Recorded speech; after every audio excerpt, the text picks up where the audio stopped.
Gracias por escuchar los podcasts de Nexo FM. Puedes encontrar muchos podcasts más y suscribirte en www.nexo.fm.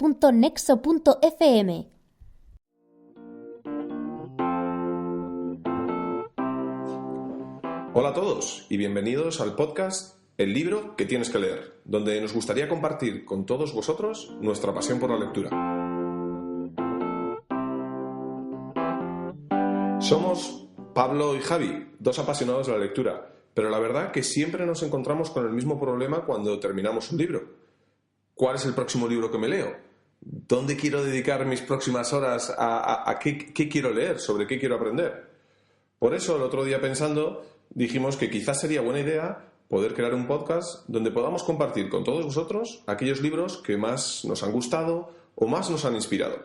Por tanto, en este podcast os vamos a ayudar a descubrir vuestro próximo libro y esperamos que podamos compartir juntos aquellos pasajes que más nos hayan sorprendido o inspirado. Así que sin más dilación, Pablo, ¿con qué libro vamos a empezar? Pues que bien has hecho la introducción. Vamos a empezar con el libro llamado Homo Deus, del autor israelí Yuval Noah Harari. ¿Quién es Yuval? Cuéntanos un poco, Pablo. Bueno, pues si no recuerdo mal, creo que es un escritor israelí, nacido en el 76, en febrero, historiador y escritor, de padres libaneses y fue profesor en la Universidad Hebrea de Jerusalén. Es autor del libro Sapiens, que para mí fue el que me lo descubrió. Yo antes de leerme Sapiens no sabía nada de este autor. No sé cómo lo descubriste tú. Pues efectivamente, también yo creo que, no sé si... De hecho, yo creo que fui el que te recomendé el libro, pero yo lo leí, me acuerdo, porque en su momento Zuckerberg, el fundador de Facebook, publicó con una serie de club de lectura, de compromisos que iba a leer, y uno de los libros que publicó que se iba a leer porque le parecían muy interesantes fue justamente este libro de Sapiens. Y de hecho creo que también Obama salió hablando de lo interesante del libro de Sapiens, ¿no? Y yo creo que fue el libro que le abrió al mundo y que le ha hecho y que le hizo famoso, ¿no? Sí. Pero hoy no vamos a hablar de ese libro. No, pero yo creo que fue más Mark el que me lo recomendó más que tú. Ah, sí, ¿eh? Yo creo que sí. Muy bien. En fin, hablando también sobre el autor, podemos decir que obtuvo su doctorado en la universidad, si no recuerdo mal, de Oxford, en el año 2002. Y bueno, pues su libro Sapiens, como tú has dicho, fue el que le hizo súper famoso, se ha traducido a más de 30 idiomas y el texto en sí de ese libro, por si alguien no lo ha leído, se refiere a la historia de la humanidad, desde el principio de la evolución del Homo sapiens, la Edad de Piedra, hasta las revoluciones políticas del siglo XXI. Sin duda es un libro que algún día haremos un podcast sobre él y es fundamental leerlo. Claro, seguro que cualquiera de vosotros que no haya leído el libro y que escuche que es un libro de historia del siglo XXI dice, pues qué coñazo, ¿no? De esos hay tropecientos libros ya escritos. ¿Qué tiene de diferente este libro, no? Y la verdad que efectivamente creo que se justifica y merece un podcast por sí solo el libro de Sapiens, pero bueno, básicamente por traducir es un libro que condensa en un solo libro la historia desde el Big Bang hasta básicamente el siglo XXI, ¿no? Con muchísimos momentos que te dejan como ostras, nunca había visto la historia desde este punto de vista. Exactamente, cruzando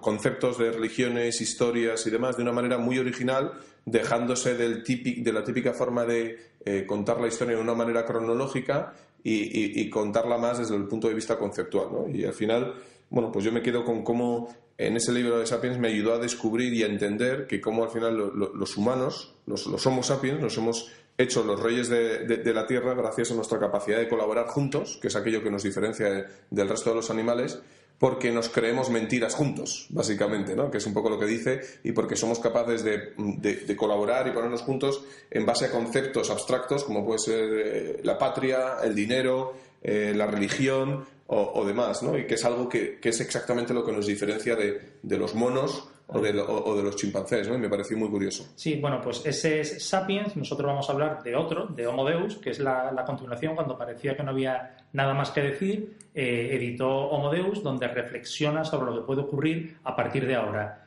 ¿Se puede decir algo nuevo sobre la historia de la humanidad? ¿Se puede decir algo sobre su futuro que la ciencia ficción no haya explorado ya? Pues sí que se puede, y eso ocurre en Homo Deus.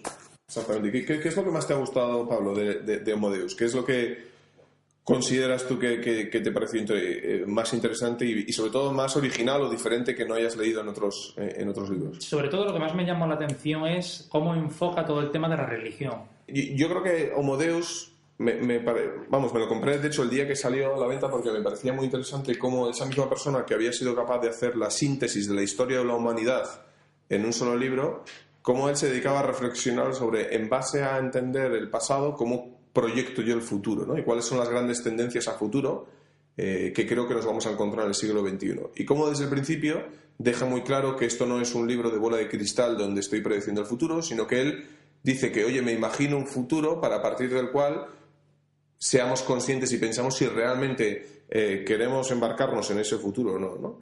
Y parte en el primer capítulo, el primer capítulo es muy interesante porque habla un poco de cuáles son los grandes retos de la humanidad que a lo largo de toda la historia de la humanidad siempre hemos sufrido y cómo a partir del siglo XX genera un punto de inflexión porque somos capaces de superarlos, ¿no? ¿Cuáles son los tres grandes retos, Pablo? Si te acuerdas de la humanidad que habla de que ya hemos superado. Está claro que no los tienes en la cabeza, ¿no? No, precisamente los tres retos no, tengo otras cosas. Bueno, pues los tres retos que él habla es que la humanidad a lo largo de la historia, desde Adán y Eva, básicamente, aunque fuera una ficción, hasta el siglo XX, estaban obsesionados, dado igual, pero por tres grandes temas, ¿no? La guerra, las enfermedades y el hambre, ¿no? Han sido los tres grandes problemas que han sido, bueno, pues comunes a la humanidad durante todos estos siglos, ¿no?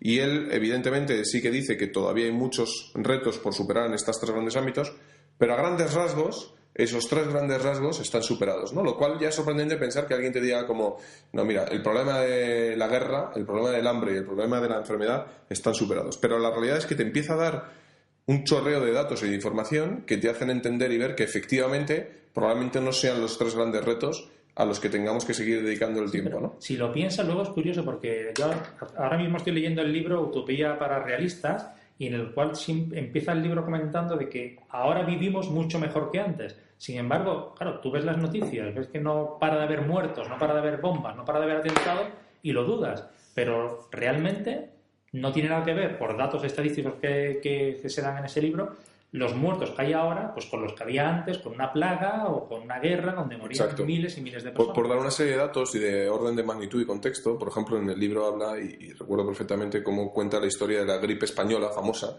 que fue capaz de matar a 50 millones de personas, ¿no? Que para ponerlo en contexto fue más o menos la cifra de muertes que hubo en la Primera Guerra Mundial, ¿no? Eso sí que realmente era una enfermedad contagiosa, ¿no? Que si lo comparamos ahora con enfermedades como hemos tenido todo el tema del ébola, que se quedan en apenas unas decenas de miles de personas, pues está claro que las crisis no son tan grandes, ¿no? De hecho, unos datos, que ayudan a ilustrar esto, él cuenta en el libro como de media, más o menos en la Tierra, se mueren unas 56 millones de personas, y de esos 56 millones de personas solo hay un 1% que mueren por causas violentas, ¿no? Y de esas violencias solo hay 120.000 que mueren por causas de la guerra, ¿no? Sin embargo, si lo comparas con las muertes que hay todos los años por temas relacionados con la diabetes o la obesidad, que pasan a ser, la diabetes es 1,5 millones y la obesidad 3 millones, pues básicamente nos damos cuenta que a día de hoy, mientras que los telediarios nos preocupan con todo el tema del terrorismo, la realidad es que, como hay una frase muy buena que dice el libro, el azúcar a día de hoy es mucho más peligroso que la pólvora, ¿no? Claro, hay un dato que él da en el libro que dice que en el 2010 la suma de hambruna, desnutrición, mató alrededor de 1 millón de personas. Sin embargo, la obesidad mató a 3 millones. Fíjate, ¿no? Y qué curioso que, sin embargo, los medios están todo el día bombardeándonos y metiéndonos con ese medio, y parece como que es mucho más probable que vayamos a morir por un atentado terrorista, cuando la realidad es que a día de hoy es mucho más probable. Bueno, hay 3-1 de probabilidades de morir de enfermedades relacionadas con la obesidad, el azúcar o el aceite de palma, que no por morir por causas relacionadas de violencia, ¿no? Entonces, bueno, me pareció muy curioso un vistazo mucho más optimista sobre cómo hemos superado estos tres grandes retos de la guerra, el hambre y las enfermedades, ¿no? Y a partir de ahí, bueno, pues Yuval se reflexiona y dice, oye, si ya hemos superado estos tres grandes retos, ¿cuáles entiende él que serán los tres próximos retos para el siglo XXI, ¿no? Y él lo tiene muy claro y define que son para él los tres grandes retos van a ser, tú lo sabes tampoco, Pablo, ¿no? No, te voy a dejar de decirlo. Pues van a ser la búsqueda de la felicidad, la búsqueda de la inmortalidad y la búsqueda de la divinidad, ¿no? En convertirnos en dioses. Y desarrolla cada uno de los tres Y bueno, pues la verdad que es muy interesante cómo el autor desarrolla la forma en que somos felices, cómo creemos que vamos a poder llegar a ser bueno, pues mucho más felices, o cómo hay determinadas empresas ya e instituciones que están trabajando para matar a la muerte, ¿no? Claro. Y convertirnos en inmortales y ser capaces de vivir cientos de años. Claro, si quieres, antes de entrar con toda esa parte del final del libro, podemos ir a lo mejor recordando algunos pasajes que nos han llamado la atención pues del inicio del libro. Por ejemplo, yo recuerdo que en la primera parte, en el capítulo que se titula La nueva agenda humana, hubo si no recuerdo mal, un párrafo que se me quedó grabado en el que hablaba de que los chinos han ganado miles de millones de dólares al cooperar con gigantes de esta tecnología como Apple y Microsoft, comprando sus programas y fabricando sus productos, y lo que Ruanda ganó en un año entero de saqueo del coltán congoleño, los chinos lo ganan en un único día de comercio pacífico. Es decir, cómo ha cambiado toda la historia de la manera de ganar dinero. No hace falta ahora las guerras tradicionales, hacer ¿no? una guerra tradicional. Simplemente cooperando con grandes empresas tecnológicas. Exacto. Se puede ganar muchísimo más dinero. Exacto, justamente habla de cómo las guerras a día de hoy ya no tienen sentido, ¿no? Porque hemos pasado de una economía basada en bienes materiales a una economía basada en conocimiento. Y ya no es necesario conquistar países para conseguir el petróleo, sino es mucho más interesante generar riqueza a base de conocimiento, ¿no? Y de hecho habla de las guerras, del futuro de las guerras y las ciberguerras, y cómo habla de las bombas lógicas, ¿no? Que en el futuro las bombas lógicas pueden realmente, bueno, pues atacar a un país en cuestión de minutos, y pues metiendo un algoritmo, un virus informático en las infraestructuras de un país, pues ser capaz de bueno, pues causar más daño económico e incluso más daños en muertes que una bomba física, ¿no? Entonces, sin duda alguna, las próximas guerras no tendrán nada que ver del siglo XXI, no tendrán nada que ver con las que se vivieron en el siglo XX, ¿no? Fíjate cuando dice el amigo Yuval en el libro, ¿quiere saber el lector cómo los cyborgs superinteligentes podrían tratar a los humanos de carne y hueso? Pues la manera de averiguarlo es ver cómo tratan los humanos a sus primos animales menos inteligentes. Los chimpancés. Los chimpancés. Así que... No muy optimista. No es muy halagüeño, ¿no? El futuro. Así que daos prisa, que a lo mejor no da tiempo a leerse el libro. Está claro que sí que es cierto que, Pablo, que el retrogusto que me quedó después de leer el libro, cuando reflexiona sobre el futuro, para mí es un sabor de boca bastante pesimista. O sea, no... es cierto que hay determinadas partes que son ilusionantes y me gusta cómo hace pensar, pero dibuja un mundo que realmente no sé si es el mundo que me gustaría vivir y que me gustaría que me gustaría disfrutar, que mis hijos disfrutaran, ¿no? Y por eso yo creo que también él es consciente de esto, y de hecho hace como una llamada de atención a señores que, si no hacemos nada para remediarlo, nos podemos dirigir a un mundo tan lúgubre y tan triste como el que se describe en el libro, ¿no? Claro, vamos a entrar, si quieres, ya en la parte primera del libro, la que se llama Homo sapiens conquista el mundo, para ver, no sé si tienes algún pasaje subrayado que te haya llamado la atención. Sí, por supuesto. ¿Tú qué sabes leer? Claro, ahí habla mucho del tema de las religiones, ¿no? Y cómo hace otra vez vuelve a hacer tiene una capacidad de abstracción que me alucina y que me encanta, porque él distingue cómo ha habido tres grandes etapas en el tema de las religiones, ¿no? Dilas tú, de nuevo. Muy bien, Pablo. Y al principio habla de cómo básicamente el ser humano hasta el siglo XVII, XVIII, se basa en una religión donde hay un Dios, y es ese Dios, que es un ente abstracto, que es el Dios que justifica y ayuda a entender las cosas que no entendemos como humanos, ¿no? Y ahí existen todas estas religiones basadas en dioses, como puede ser el cristianismo, el islam, el judaísmo, etcétera, etcétera, ¿no?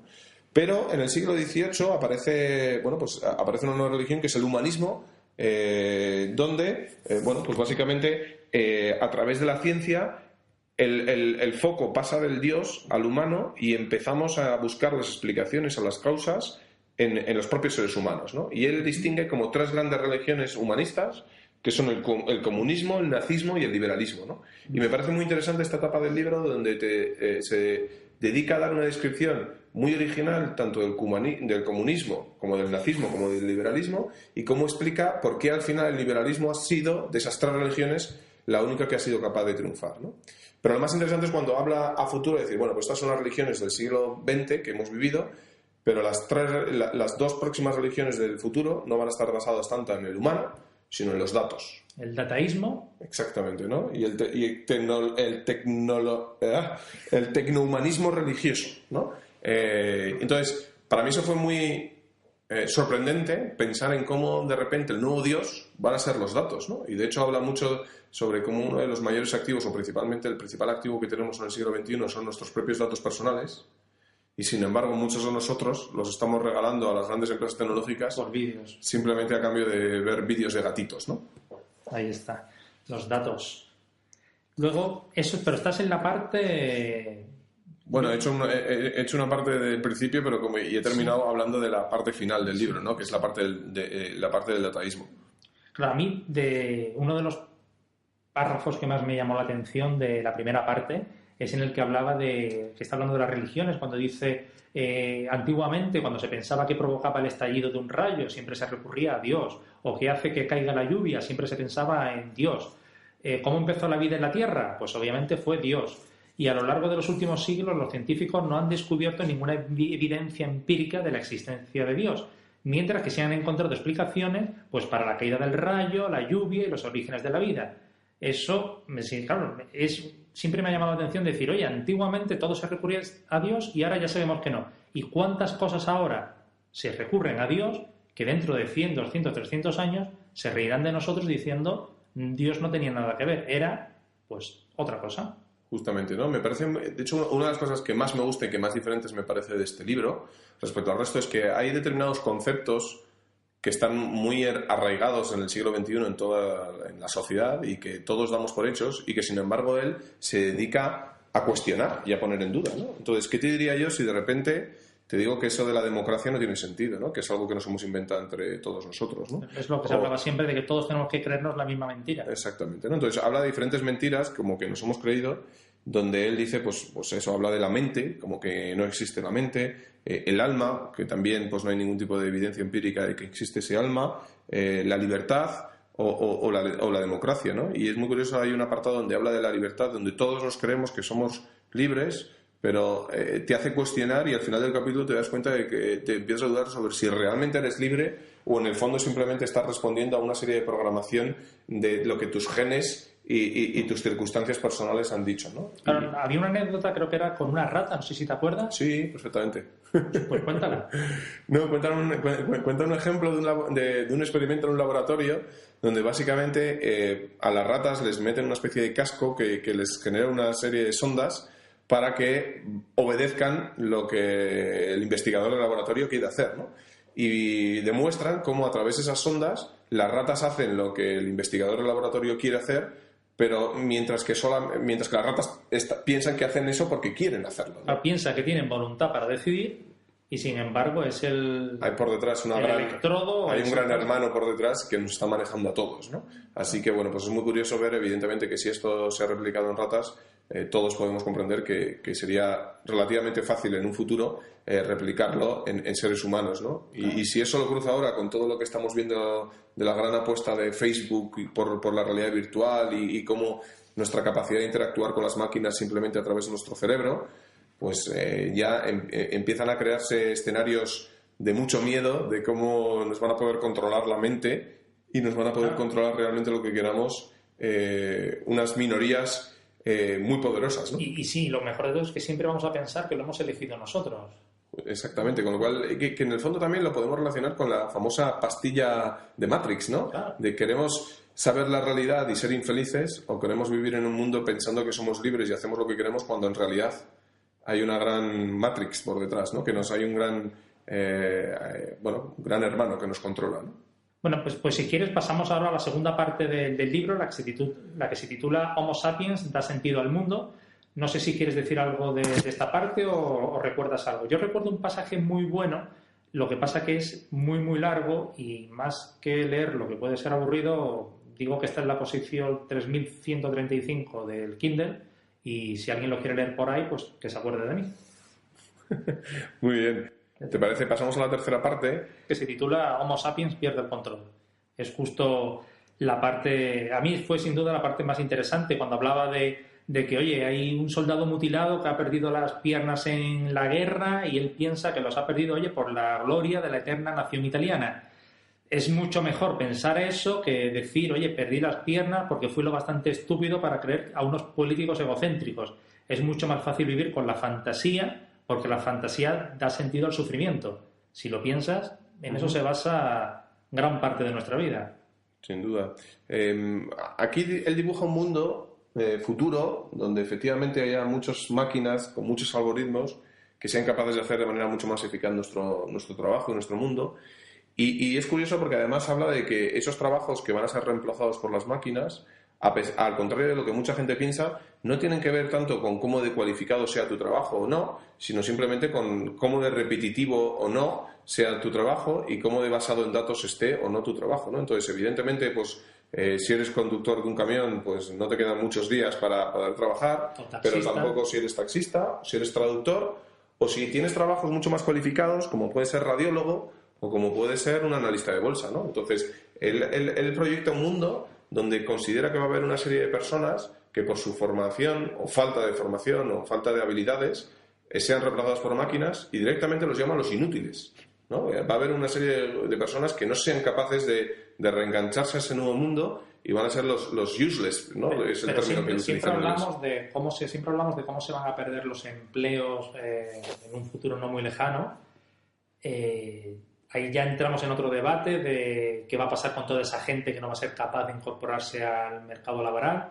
Entramos en el debate de la renta. Pues Yuval lo tiene muy claro, que van a ser los inútiles, que sí, lamentablemente no van a encontrar. Y ahí es donde se abren debates como si la renta básica tiene sentido para esto, ¿no? Que es otro gran libro que probablemente haremos otro podcast sobre él. Es el que, justo que me estoy leyendo ahora, hablando de la renta básica, que de ese libro, el de Utopía para Realistas, lo que más me llamó la atención fue que casi Nixon aprueba el tema de la renta básica. Que sí, pero bueno, no adelantes, no hagas spoilers, que ese lo trataremos en otro libro, ¿no? Entonces, ¿qué más te pareció interesante de la última parte ya final pues de del la libro? Parte final, ahí creo que es donde justo tú has empezado a hablar de todo el tema de los datos, de la religión y todo eso. No sé si quieres comentar algún párrafo que te haya llamado la atención, ahora que es el momento. Bueno, más allá de eso, la opinión, ¿no? De si realmente nos vamos a basar, el dato lo vamos a convertir en un dios, ¿no? Y hasta cierto punto, cuando nos ponemos a pensar, es verdad que en determinadas tareas, en mi caso particular, hemos cedido mucho poder de decisión a los datos, ¿no? Yo ya hace mucho tiempo que no recuerdo números de teléfono de memoria y, sin embargo, antes de existir los móviles, pues, por supuesto, recordaba los teléfonos, ¿no?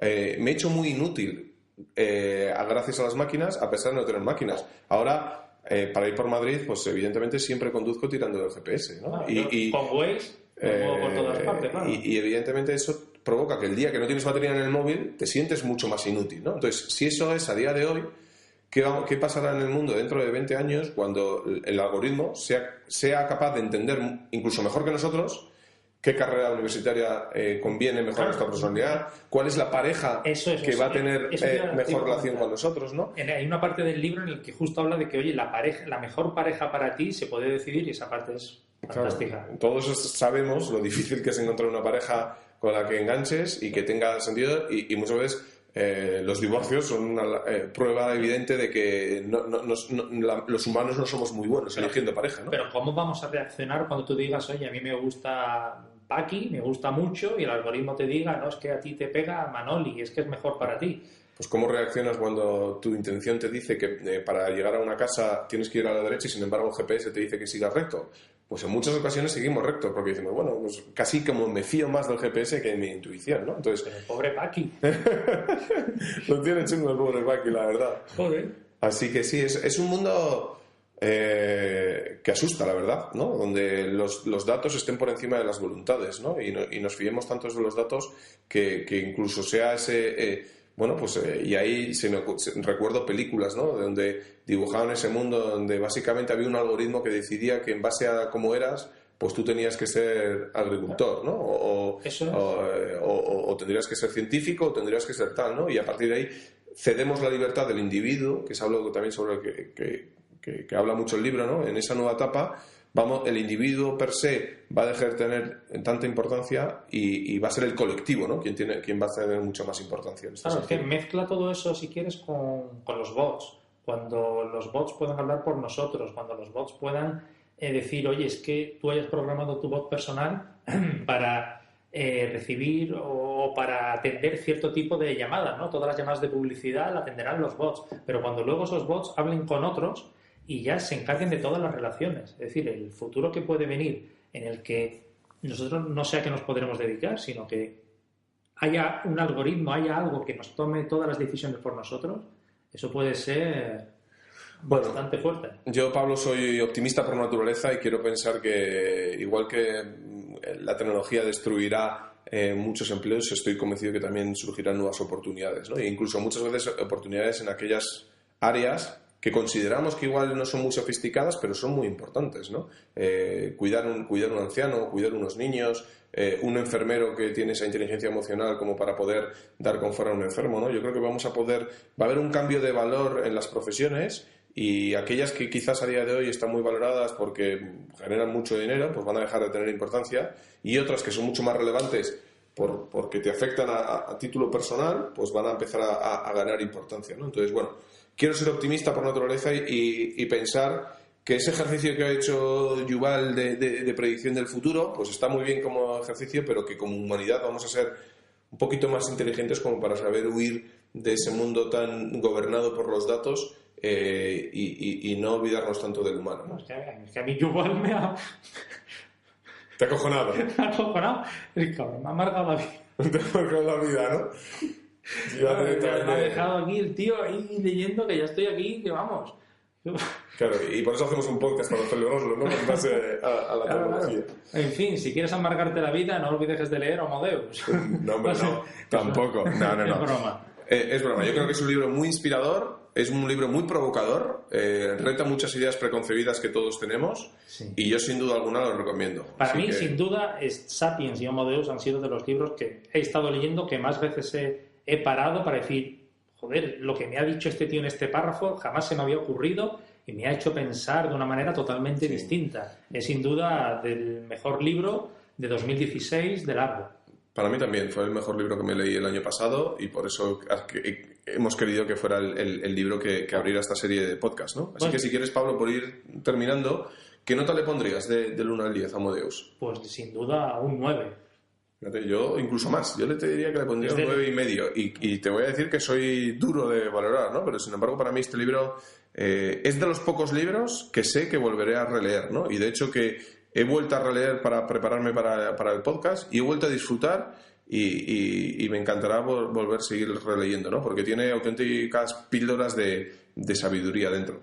Pues muy bien, pues con un 9 y con un 9,5 vamos a cerrar este primer podcast, que esperemos hayáis disfrutado. No sé si quieres añadir algo más. Nada, que os esperamos en el siguiente podcast, y por supuesto os copiaremos en la descripción del podcast lecturas, y hay un vídeo muy bueno de una conferencia que dio en la Fundación Telefónica, que resuma el libro y que también me pareció muy interesante. Y bueno, pues os pondremos información. Nos podréis seguir en Twitter, ¿dónde, Pablo? En la cuenta libro que leer.